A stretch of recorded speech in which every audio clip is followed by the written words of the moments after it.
Bagaimana caranya agar bisa ikhlas dan ridho tentang semua ujian dan naik turunnya iman itu, Buya? Afwan. Orang beriman itulah, kalau kuatnya imannya, ujian itu semuanya itu ujian sebetulnya. Yang dialami manusia itu ujian. Kekayaan itu ujian. Ada orang dulu waktu nggak punya duit masih melarat pakai sepeda engkol, pengajian di sop paling depan. Giliran punya motor sudah mundur. Pas punya mobil nggak kelihatan lagi. Itu nikmat menjadi fitnah bagi dia. Dulu waktu perawan, waduh, rajin ngaji paling depan. Waktu perjaka paling depan.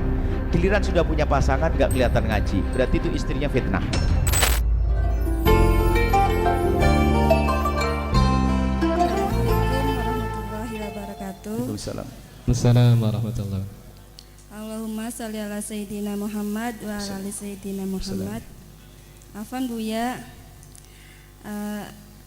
sering kali dalam perjalanan hidup ini mengalami banyak turun naiknya iman dan berbagai macam ujian. Bagaimana caranya agar bisa ikhlas dan ridho tentang semua ujian dan naik turunnya iman itu, Buya? Afwan. Assalamualaikum warahmatullahi wabarakatuh. Assalamualaikum. Naik turunnya iman ada hubungannya dengan, ditandai dengan naik turunnya kualitas kuantitas ibadah kita. Iman kan di dalam hati, tidak ada yang tahu kecuali dirinya sendiri merasakan, kenapa hari ini kok aku senang ibadah, rindu sedekah dan sebagainya. Itu imanmu lagi naik. Ternyata jadi males, cemberut sama suami, itu imanmu mulai mulai turun itu. Jadi makanya perangi penurunan. Kalau sudah mulai cemberut sama suami langsung ganti. Nah, kalau sudah mau pelit langsung keluarkan. Anda perangi semuanya. Jadi untuk naikkan iman kita yang bermujahadah. Selagi kita malas ibadah harus kita dorong lagi. Ya, cara mendorong bermacam-macam cara, membaca Al-Quran, berzikir dan sebagainya. Dan yang lainnya adalah mencari kawan yang rajin. Kalau kawanmu jarang tahajudan, ya tidak tahajudan. Kalau kawanmu sedang tahajudan, pasti tahajudan. Seperti itu. Jadi cari kawan yang baik. Kawannya senang ngaji. Kalau kawannya nggak mau ngaji, besok nggak ngaji juga akhirnya. Seperti itu. Jadi termasuk untuk meningkatkan iman, kawan yang baik.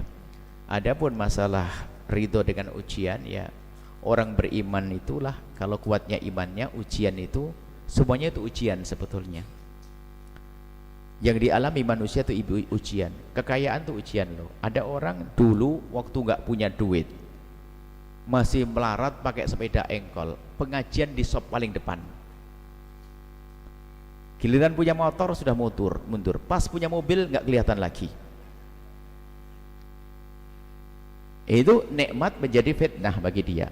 Dulu waktu perawan, waduh, rajin ngaji paling depan. Waktu perjaka paling depan. Giliran sudah punya pasangan nggak kelihatan ngaji, berarti itu istrinya fitnah itu. Mestinya punya halal, punya hiburan spesial, semakin rajin dong ngaji, semakin dekat pada Allah. Makanya ujian, semuanya ujian. Kekayaan, dulu waktu melarat rajin sholat di masjid, giliran kaya hilang, nggak pernah sholat, berarti kekayaan fitnah bagi dia. Jadi jangan dianggap ujian itu hanya fakir saja, tidak, semuanya itu ujian. Nah, makanya naik pangkat atau kita semakin runtuh. Ada orang diberi Allah kekayaan, ternyata semakin kaya semakin rajin beribadah, semakin banyak menderma, berarti lulus dia. Termasuk yang fakir, dia diuji dengan kefakiran, bukan semakin jauh pada Allah, semakin mendekat kepada Allah, berarti dia sukses. Jadi seperti itu semua ujian. Akan tapi kalau orang beriman mengerti setiap ujian itu pasti besok naik kelas, kan gitu.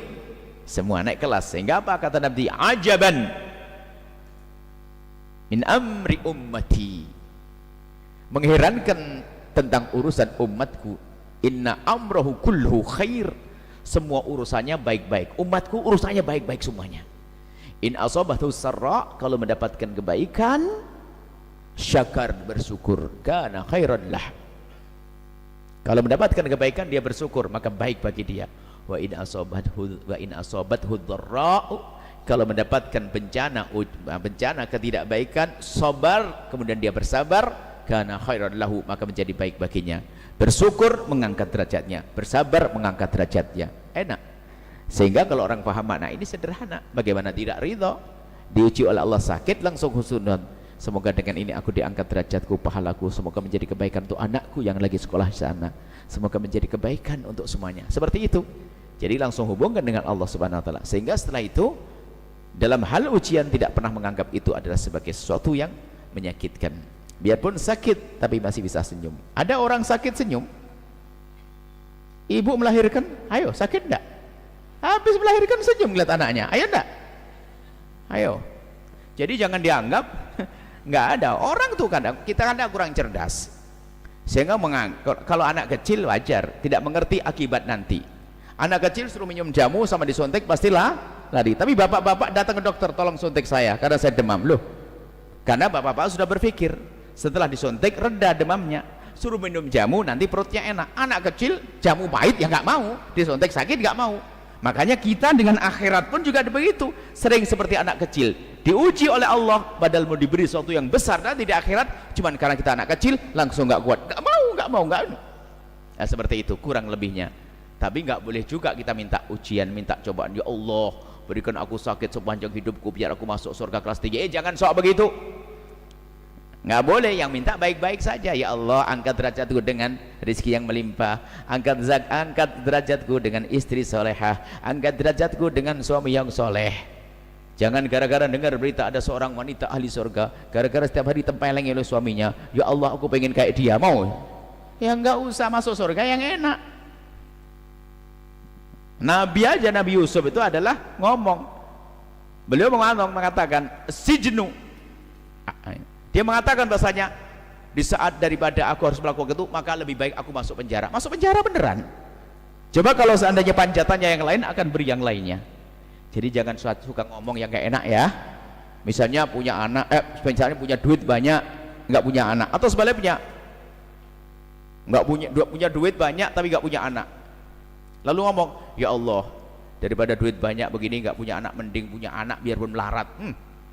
Dikasih anak melarat beneran nyungsep, pusing nggak? Kalau ngomong, ya Allah seperti kau mudahkan aku mendapatkan rezeki, tentu bagimu sangat mudah untuk memberikan kepadaku keturunan. Kan dia ngomong gitu, jangan ngomong jelek. Ya Allah daripada tidak nikah sudahlah, yang penting perempuan, ya dikasih perempuan asal juga, yang minta yang baik dong. Biasanya orang marah itu, marah pada Allah, ya Allah yang penting, nah ini mulai marah pada Allah. Dengan Allah kok marah? Tetap mintalah kepada Allah, Rabbana atina fid dunya hasanah, minta yang baik di dunia baik, di akhirat baik. Ini saja, semoga Allah menjadikan kita ahli surga Allah, mulia di dunia dan mulia di akhirat. Sahabat Al-Bahjah TV, setelah menyaksikan video ini, jangan lupa bersolawat kepada baginda Nabi Muhammad. Shollu ala Nabi Muhammad. Allahumma sholli alaihi wa ala alihi wa sahbihi.